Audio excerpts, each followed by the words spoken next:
నెరవేరిన దాకా నువ్వు పోరాటం అక్కడి నుంచే ఉండి అక్కడి నుంచి నెరవేరిన దాకా రాకుండా నువ్వు చేస్తే నీకు చిత్తశుద్ధి ఉన్నట్టు. అంతేగాని ముఖస్థుతి కోసం మేము ఏదైతే వాగ్దానం చేశామో ఆ వాగ్దానం నెరవేరాలి, ఆ వాగ్దానం భంగం కాకుండా మరి మోసంతో ప్రజలు అర్థం చేసుకుంటున్నారు. కాబట్టి దాన్ని ఎలాగలాగా తిమ్మిని బొమ్మను చేసి కపట నాటకాలతో ఒక కొత్త నాటకానికి తెరలేపినటువంటి ఈ కాంగ్రెస్ పార్టీకి ఈ రాష్ట్రంలో ప్రతి బీసీ మరి వారిని చీదరించాల్సిన అవసరం ఉంది. మనం చేస్తా ఉన్నా. అందుకని మన బాలు వాళ్ళ బీసీలో చాలా కులాలు ఉన్నాయి. ఇవాళ బీసీల % ఎక్కువ ఉంది ఇవాళ తెలంగాణలో.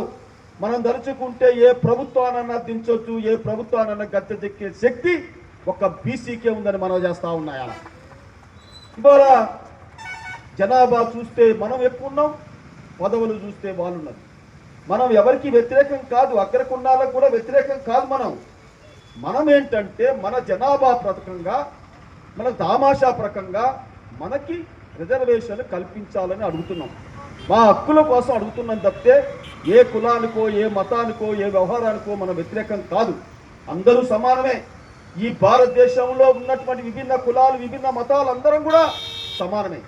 ఎవరి దామాషా ప్రకంగా వారికి న్యాయమైనటువంటి వాటా పోవాలన్నది మా ధ్యేయమని మనం చేస్తా ఉన్న ఈ రోజున ఇక్కడ ఉన్నటువంటి కొత్తగూడెంలో ఉన్నటువంటి మరి పాపం వాళ్ళు ఎంతో కష్టపడి కార్యక్రమం చేశారు. మనందరం చేయుతున్నటువంటి అవసరం ఉంది. ఇవాళ ఢిల్లీలో ధర్నా అంటున్నారు, ఒకరు ఇది అంటున్నారు, ఒకరు అక్కడ ధర్నా అంటున్నారు. ఈ ధర్నాలతో ఎవరికి వాళ్ళు, మనకి రాజకీయ పార్టీలతో సంబంధం లేదు. మనకి ఏదైతే బీసీల హక్కుల కోసం మనం ముందుకు పోతున్నాం, మనకి ఏదైతే మనకు న్యాయమైనటువంటి అప్పుడు ఆ రోజున కోరికల కోసం మనం ముందుకు పోతా ఉన్నాం, మనకి ఏదైతే వాగ్దానాలు చేసే నెరవేర్చమని చెప్పేసి మనం డిమాండ్ చేస్తూ ఉన్నాం. అంతేగాని మనమేం గొత్తెత్తి కోరికలు కొరట్లా. మనకి ఇవాళ చెప్తున్నా ఉన్నాను, ఇవాళ కాంగ్రెస్ పార్టీకి చిత్తశుద్ధి లేదు. కాంగ్రెస్ పార్టీకి ఇవాళ మరి కపట నాటకాలతో ముందుకు పోతా ఉంది. ఇవాళ కాంగ్రెస్ పార్టీ ఇవాళ బీసీలకు అన్యాయం చేయాలని చూస్తూ ఉన్నారు. ఇవాళ అటు ఈ బీసీల వెంకబెట్టి మరి ఈ స్థానిక ఎన్నికలను మన దశల వారీగా పోస్ట్పోన్ చేస్తూ ఉన్నారు. స్థానిక ఎన్నికలను పెట్టే శక్తి ఇవాళ లేదు. ఇవాళ స్థానిక ఎన్నికలు పెడితే కాంగ్రెస్ పార్టీకి చుక్కలు చూపెట్టడానికి రెడీగా ఉన్నారు ఇవాళ యావత్తు ప్రజానీకం. ఇవాళ ఈ రోజున మనం దేనికి దానికి అనుకోవాలి. గతంలో ముఖ్యమంత్రి కేసీఆర్ గారు ఉన్నప్పుడు బీసీలకు అన్ని రంగాలను అభివృద్ధి చేయటం జరిగింది. యాదవులకు గొర్రెలు ఇచ్చాడు, ముస్లింస్కు షాదీ ముబారక్ ఇచ్చాడు. అన్ని ఎవరి దామాషా ప్రకారంగా వాళ్ళకి బీసీలకు సరైనటువంటి న్యాయం ఇచ్చాడు. ఇలా మేము అదే అడుగుతున్నాం. ఇలా బీఆర్ఎస్ పార్టీ కేటీఆర్ గారు కేసీఆర్ గారు కానీ మేము అడుగుతా ఉన్నాం, మీరు ఇచ్చిన వాగ్దానాలు నెరవేర్చండి, లేకపోతే మీరు గద్దె దిగండి అని చెప్పేసి మేము డిమాండ్ చేస్తూ, ఇది ఇంతటితోనే ఆగేది కాదు. ముందుంది ముసల పండుగ. బీసీల శక్తి ఏంటో చూపెడతాం.